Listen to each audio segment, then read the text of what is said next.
আজকের কবিতা হানিমুনের রাকা স্ট্রবেরি মন। কলমে কবি ডক্টর সমীর শীল। গল্পটা শেষ অবধি শোনো। বৃষ্টি হয়নি, স্ট্রবেরি পাকেনি এখনো। অবশেষে এসে গেল সেই জুন মাস, পাকা স্ট্রবেরির গন্ধে প্রেমের আভাস। এসে গেল সেই 11ই জুন, আকাশে ঝুলতে থাকে স্ট্রবেরি মন। জোছনার আলো ভাসে চরাচর, চাষি নবদম্পতি ছেড়ে আসে ঘর। স্ট্রবেরি ক্ষেতের মাঝে মধুচন্দ্রিমা, মলয় বাতাসে ভেসে যায় প্রেমের সীমা। বহুদিন ধরেই ছিল ভালোবাসাবাসে, একটুও মলিনতা নেই, শুধু জোছনার হাসি। নতুন দম্পতি ডুবে প্রেমের সাগরে, এক ঠাঁই চেয়ে দেখে রাকা হৃদয় অন্তরে। স্ট্রবেরি ক্ষেতের পাশে বয়ে চলা নদী, নদী জল চঞ্চল উচ্ছল প্রেমের অবধি। ওদিকে চাঁদের প্রেমে আকাশ মাতাল, বুকে ধরে রাখে সে, কিন্তু সে জানে তার হাল।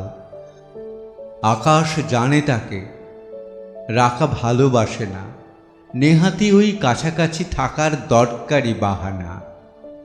পূর্ণ যুবতী রাকা কিছু বাধা মানে না, আকাশ ভাসিয়ে দিয়ে ঢালে আলো জোছনা। কুল নেই সীমা নেই সে ভালোবাসার, তাই তো প্রথম প্রেমের ফুল গন্ধ ছড়াবার। দূরের অনুচ্চ এক পাহাড় সব দেখে রাখে, তবে কি সেও চাঁদের জোছনাকে ভালোবেসে থাকে?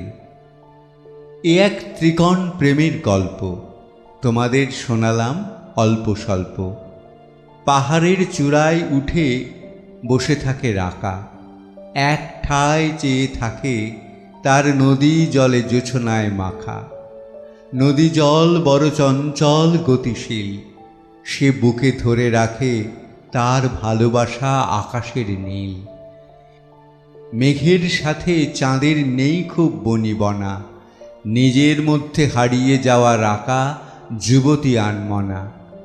গল্পটা এখানেই শেষ করে দিতে পারি, কারণ মেঘ বালিকা তো নিজে এক নারী। এই রাকা জোছনার অনেক অনেক গুণ, নবদম্পতির প্রথম ভালোবাসা, প্রথম হানিমুন। অবশেষে স্ট্রবেরি পেকে টুসটুসে রাঙা, মেঘ পালিয়ে গেল পাহাড় চূড়ায়, খেলছে কুমির ডাঙা। নদী জল ভুলেই গেল স্রোতের গতির টানে, পূর্ণিমার চাঁদের ভালোবাসার মানে কি কেউ জানে?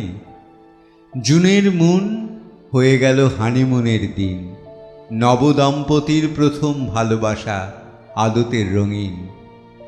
এখন চাঁদ খুঁজে পেয়েছে তার পায়ের তলায় মাটি।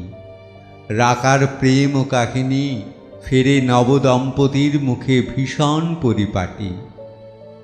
2025 11ই জুন, আকাশে ভেসে থাকে স্ট্রবেরি মুন।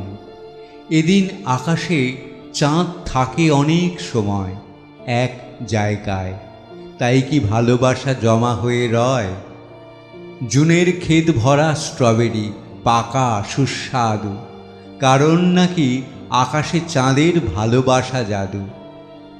এই চাঁদ থেকে নাকি শুরু হানিমুন, কেউ বলে ভালোবাসার চাঁদ স্ট্রবেরি জুন।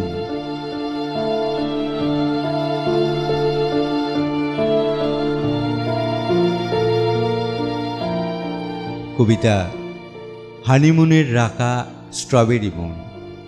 কবি আমাদের অত্যন্ত প্রিয় একজন মানুষ, যিনি অসুস্থতার মধ্যেও ঠিক সময়ে ঠিক কবিতার লেখন নিয়ে উপস্থিত হয়েছেন। কলমে কবি ডক্টর সমীর শীল। কবিকে আমাদের আন্তরিক অভিনন্দন এবং ধন্যবাদ। কবিতা কণ্ঠে দেবাশিস নন্দী। নমস্কার।